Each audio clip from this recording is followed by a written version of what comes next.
Donc je vais vous présenter là où j'en suis de mes travaux. Et j'ai perdu... Non, elle est là. Alors, je ne suis pas vraiment sans abri, j'ai de la famille à Païta. Voilà ce que m'a dit un homme qui vit dans les rues à Nouméa, alors que nous échangions sur sa situation.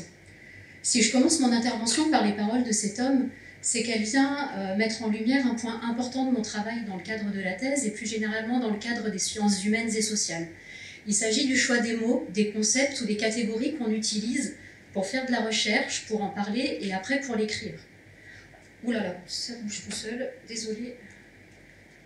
Donc je reste sur cette citation-là. Donc on voit ici que la personne nuance la catégorie de sans-abri. Elle nuance également dans d'autres entretiens que nous avons pu faire la catégorie de SDF. Et c'est pourtant deux catégories qui sont largement employées en Nouvelle-Calédonie pour désigner les personnes qui vivent dans la rue ou qui paraissent vivre dans les rues. Donc le choix des mots dans la recherche est vraiment important et tout sauf neutre.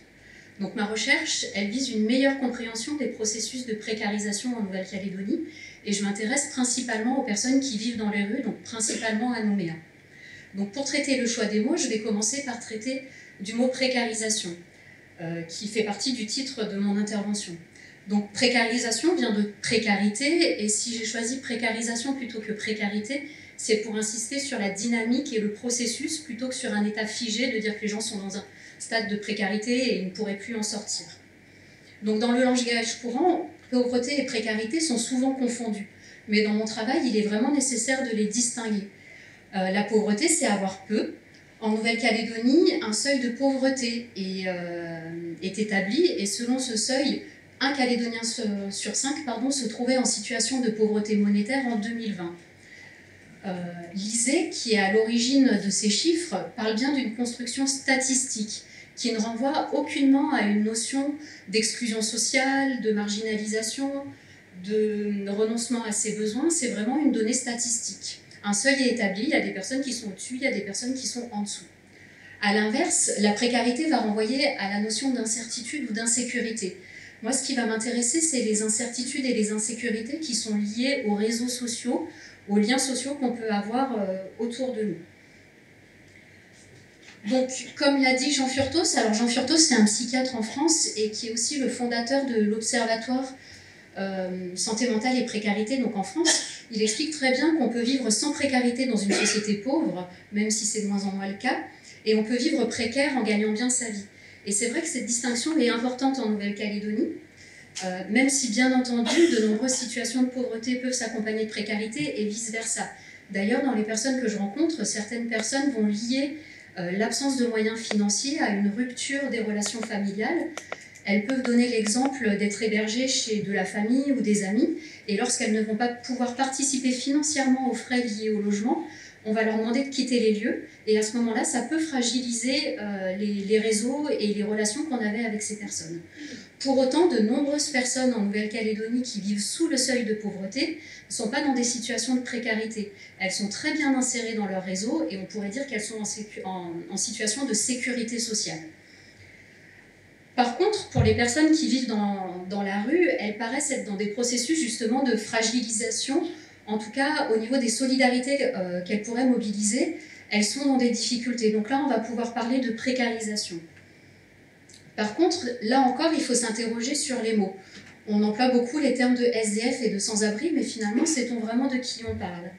Donc il n'y a pas de consensus dans les sciences humaines et sociales pour une définition globale qui dirait qu'est-ce que c'est qu'un SDF ou qu'est-ce que c'est qu'un sans-abri. Ce qui peut paraître paradoxal, c'est que dans l'opinion publique, en général, on a l'impression que la définition est assez claire. Dans un journal, quand on voit SDF dans un titre, on a tous nos représentations et on se questionne très peu pour savoir de qui il s'agit. Alors qu'en réalité, c'est une population hétérogène qui est difficile à définir. Finalement, on pourrait se demander qui est-ce qui est SDF, qui est-ce qui est sans-abri. Est-ce que c'est des personnes qui dorment toutes les nuits dans la rue? Mais alors à ce moment-là, à partir de combien de nuits, ou encore combien de nuits dans le futur? Est-ce que c'est les personnes qui vont dans des foyers d'hébergement à destination des personnes sans abri? Est-ce que c'est des personnes qui vont être hébergées chez des tiers, qui vont être parfois un peu à la rue, parfois dans les foyers? Est-ce que c'est des personnes qui vont se présenter comme sans-abri auprès des services sociaux? On voit qu'il peut y avoir tout un tas de définitions, et les définitions peuvent être importantes parce qu'elles vont avoir une incidence sur les chiffres. Et les chiffres, ils sont l'enjeu d'objets importants. Pour schématiser, on pourrait dire que les associations ou les militants pourraient avoir intérêt à avoir des chiffres très importants parce qu'ils vont pouvoir mobiliser l'opinion publique, ils vont pouvoir obtenir des subventions en montrant un phénomène social assez important. À l'inverse, on pourrait avoir des décideurs qui pourraient dire non, le phénomène est plutôt bien maîtrisé, nos politiques publiques fonctionnent, on va essayer de minimiser les problématiques sociales. Donc en fonction de la définition qu'on va choisir, finalement ça va avoir une incidence sur ce qu'on va faire des chiffres et comment ils vont être utilisés après par la société civile. Il ne faut pas oublier également que quand on fait de la recherche en sciences humaines et sociales, on a aussi une responsabilité sur des catégories. Parce que finalement, si les catégories nous permettent de médiatiser notre rapport au monde, on pense tous avec des catégories, le risque aussi c'est d'enfermer les personnes qu'elles désignent justement dans ces catégories et de les stigmatiser. Donc c'est aussi très important de faire attention aux termes qu'on va employer. Une fois qu'on s'est mis d'accord sur la définition, et on a vu que c'était pas si simple, encore faut-il savoir comment compter les personnes. Finalement, on se rend compte que c'est très difficile de compter les personnes qui sont dans la rue. Si par exemple on se met d'accord sur la définition et SDF, les personnes qui dorment dans les rues, on va se rendre compte que finalement comment on va les compter. C'est des personnes qui vont se mettre à l'abri des regards, qui vont être mobiles, donc ça va être compliqué. Donc finalement les chiffres sont souvent des estimations, plus ou moins grandes, plus ou moins précises en fonction des méthodes que l'on aura choisies. En Nouvelle-Calédonie, le Conseil économique, social et environnemental indique qu'il y aurait 600 personnes SDF dans les rues à Nouméa. Ce chiffre s'appuie sur les chiffres de l'association L'Accueil. Donc l'association L'Accueil, c'est une association qui accueille de jour comme de nuit et qui accompagne les personnes qui sont sans logement et dans des situations d'exclusion. Donc s'il est facile pour les associations de fournir leurs chiffres, parce qu'elles savent combien de personnes elles ont reçues sur une année, rien ne dit sur le site du CESE quelle définition ils ont retenue pour le terme SDF. Donc 600 personnes, mais on ne sait pas quelle est la définition qui a été retenue pour établir ce chiffre-là. Et si on revient à la citation de départ, je ne suis pas vraiment sans abri, j'ai de la famille à Païta, je sais que la personne qui m'a dit ça est connue de l'association L'Accueil et est sans doute comptabilisée dans ces 600 personnes. Pour autant, on voit bien qu'elle nuance la catégorie, qu'elle ne se l'approprie pas vraiment. Donc c'est pour ça que mon travail s'inscrit principalement dans une démarche compréhensive. Donc la démarche compréhensive, ça veut dire partir du terrain pour comprendre le point de vue des interlocuteurs. L'idée, c'est pas de construire des catégories ou de prendre des catégories existantes pour voir si les personnes vont rentrer dedans. L'idée, c'est vraiment de partir du terrain et de comprendre les représentations des interlocuteurs. Les hypothèses vont être construites progressivement, elles ne vont pas être construites en amont pour aller les vérifier sur le terrain. C'est pour ça qu'on va parler d'une démarche inductive, qui va s'opposer à la démarche déductive quand on est à bord des hypothèses qu'on va aller vérifier ensuite.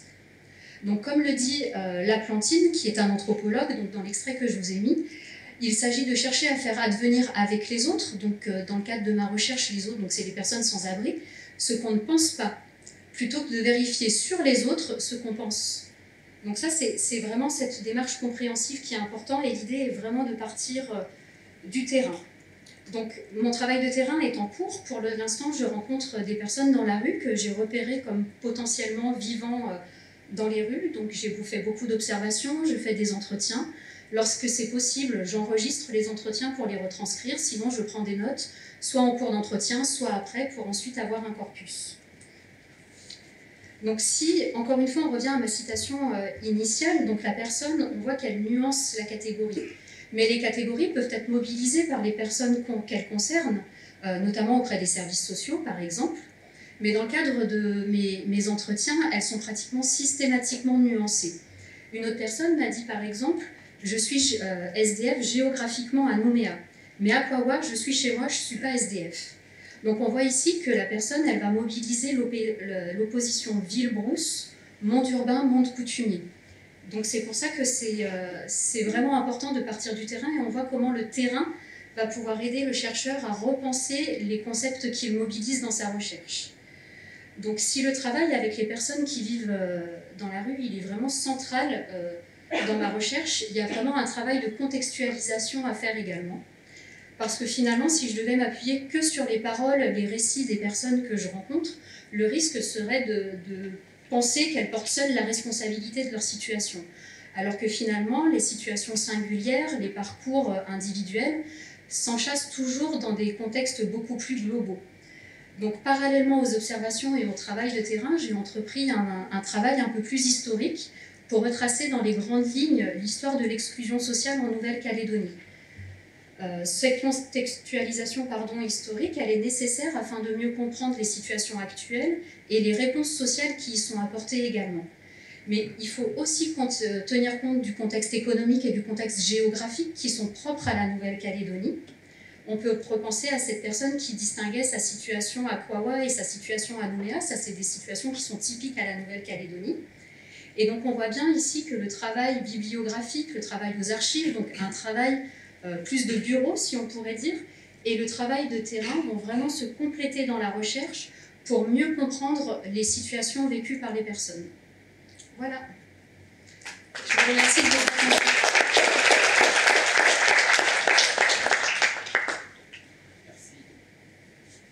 Merci, Madame Charlard, pour votre exposé. On sent un engagement qui date maintenant il y a des années, hein, et que le terrain, c'est en vous, parce que si je comprends, vous furetez dans les rues de Nouméa à la recherche des sans-abri pour les interroger. Vous ne partez pas d'une liste?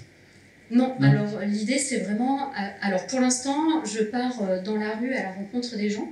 Alors ça soulève plein de questions au niveau de la méthodologie, mais je n'aurai pas le temps de les développer ici.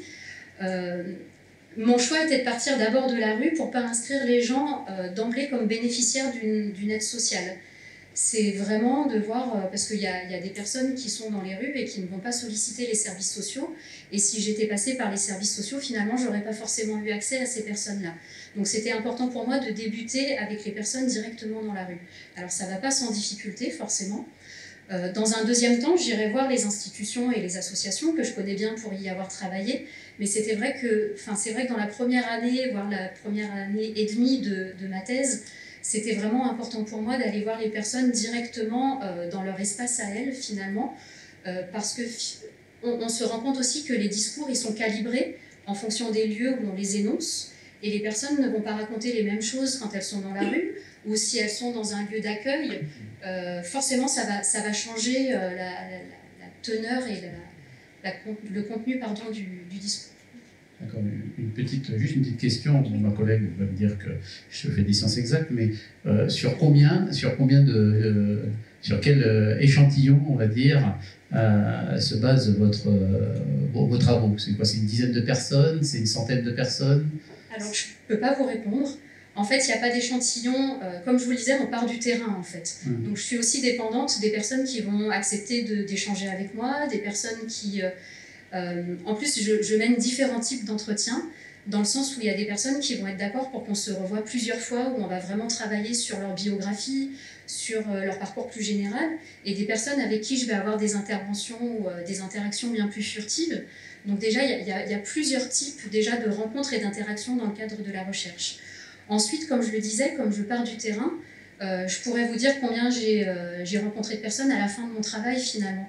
Parce que je ne sais pas encore comment ça va évoluer, quelles portes vont s'ouvrir, quelles autres portes peuvent se refermer. Donc, par contre, ce qui est sûr, c'est qu'après, je vais quand même avoir des données un peu plus statistiques par les institutions, par les services sociaux, l'association L'Accueil. Eux, ils recensent des choses. Donc, je vais pouvoir aussi étoffer mon travail par ces chiffres-là, mais ce n'est pas le cœur de mon travail. Merci. Donc, la parole au jury. Merci. Merci beaucoup Mathilde pour cette présentation où on perçoit bien la vigilance à la fois épistémique, j'ai envie de dire, épistémologique et puis aussi méthodologique. Ma première question c'est, comme tu es en deuxième année, je me permets de te tutoyer, comme tu es en deuxième année, est-ce que sur ce temps, est-ce que tu as définitivement changé de statut de travailleuse, etc., en tout cas professionnelle, au statut de chercheur.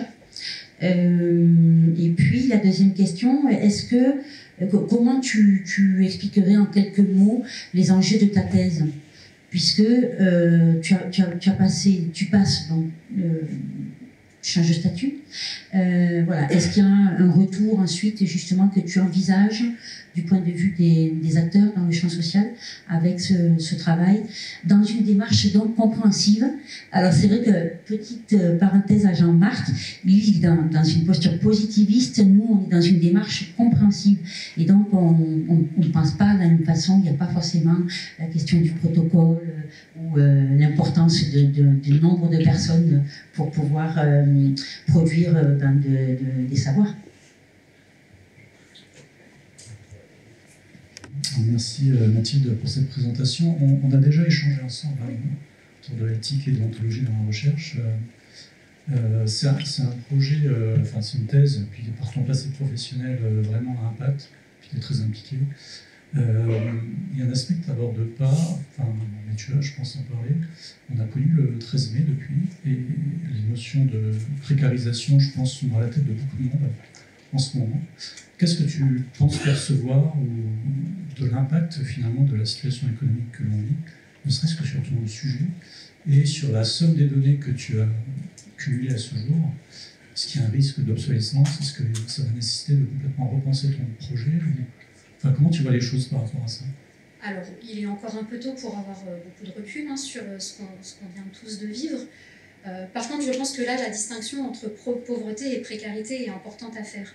Parce que là, l'impact économique qui va forcément y avoir, les gens vont perdre leur emploi, ou ont perdu leur emploi d'ailleurs, vont être dans des situations de pauvreté monétaire pour le coup, mais les solidarités ne vont pas forcément être affaiblies, ou alors dans un second temps. Et c'est quelque chose que pour l'instant je n'ai pas observé, parce que on est trop dans l'après-crise.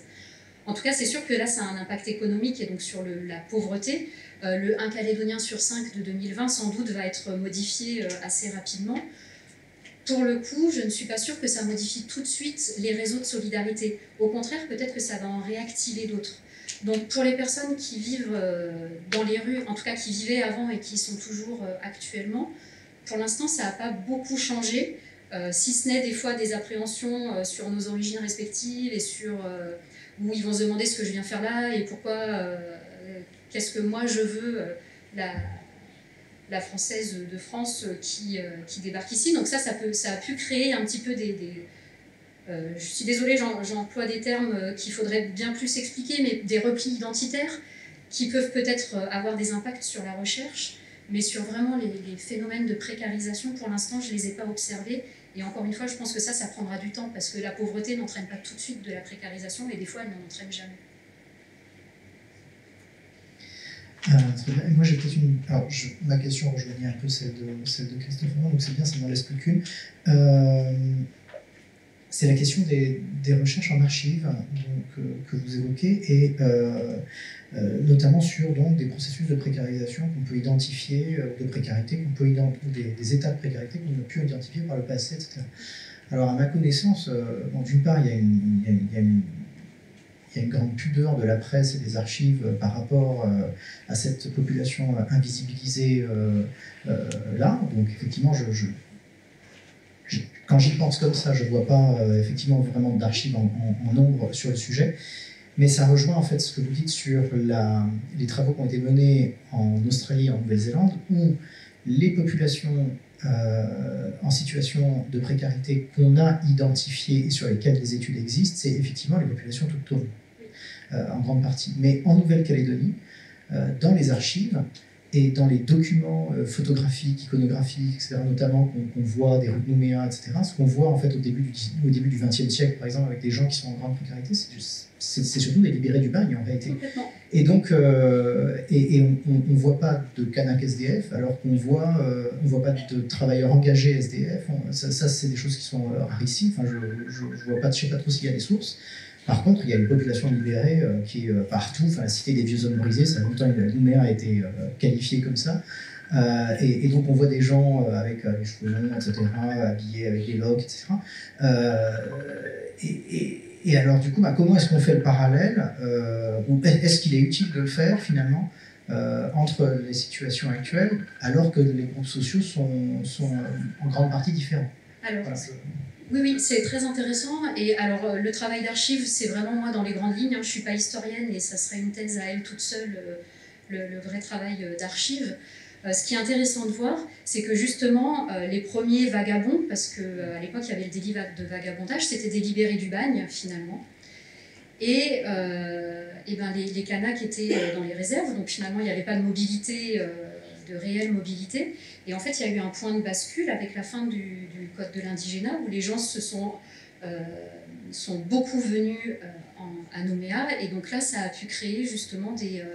là où c'est intéressant au niveau de l'histoire, c'est aussi au niveau de la prise en charge. Parce que finalement, les prises en charge qui sont proposées aujourd'hui, elles ont aussi toute une histoire. Et quand on voit les libérés, l'administration pénitentiaire s'est aussi intéressée à ces indigents.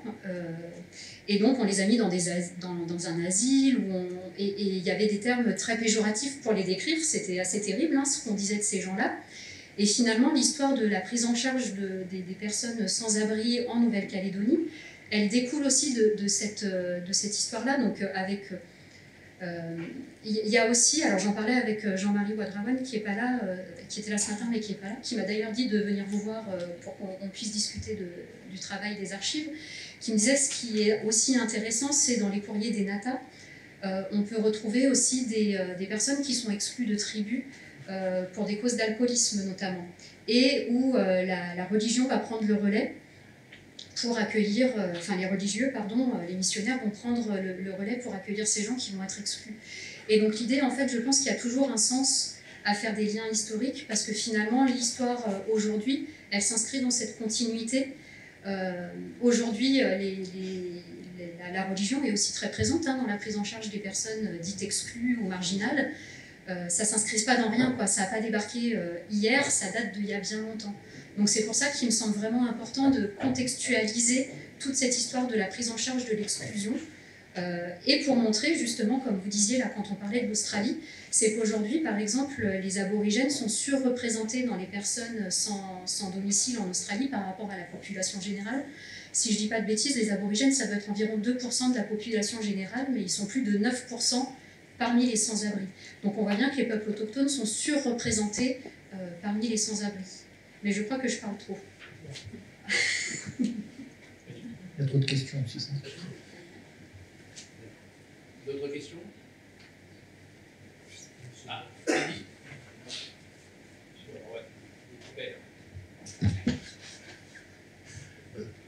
J'ai déjà eu l'occasion d'échanger avec vous lors d'un, je ne sais plus, du siècle 2000. Ma simple question, c'est justement, vous parlez beaucoup des aborigènes, c'est de Nouvelle-Zélande. Quelque part, est-ce que vous n'avez pas peur qu'il y ait glissement, une forme d'ethnicisation, puisque vous parlez des autochtones ici, de glisser vers les questions ethniques, justement, par rapport à votre recherche?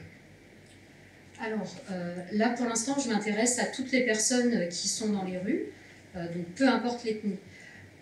Sauf qu'on est aussi en Nouvelle-Calédonie, où il y a une histoire coloniale qui est très forte, avec une déstructuration des sociétés kanaks liées à la colonisation, avec des problèmes fonciers qui sont très importants. Et donc, quand dans mes entretiens, les personnes qui sont dans la rue et qui se disent kanaks parlent de cette déstructuration, de ces problèmes fonciers. Et donc, en effet, l'idée, c'est pas d'ethniciser et de dire voilà comme sont les Kanaks et voilà comme sont les autres, ou je ne sais trop quoi. Mais par contre, je pense qu'on ne peut pas fermer les yeux sur la spécificité. Souvent, on dit mais moi je ne comprends pas qu'il y ait des Kanaks qui sont dans la rue, ils doivent bien avoir leur place dans la tribu. C'est des choses qu'on entend et qu'on a, j'imagine, tous entendues ou qu'on a même peut-être parfois pensé. Donc en fait, il y a quand même une spécificité du fait de l'organisation sociale dans les sociétés kanaks qui fait que ça peut surprendre qu'il y ait des personnes sans abri. Donc ça pose quand même question, et dans les entretiens, les gens le mettent en avant. Et d'ailleurs, souvent, ils vont me dire « mais moi, je ne suis pas SDF, je suis chez moi ici », ils vont rappeler leur appartenance. Alors là, on pourrait distinguer ancrage et appartenance, mais on partirait sur des débats sans fin. Mais en tout cas, il y a une revendication identitaire. Et donc moi, je ne peux pas fermer les yeux sur cette revendication identitaire-là.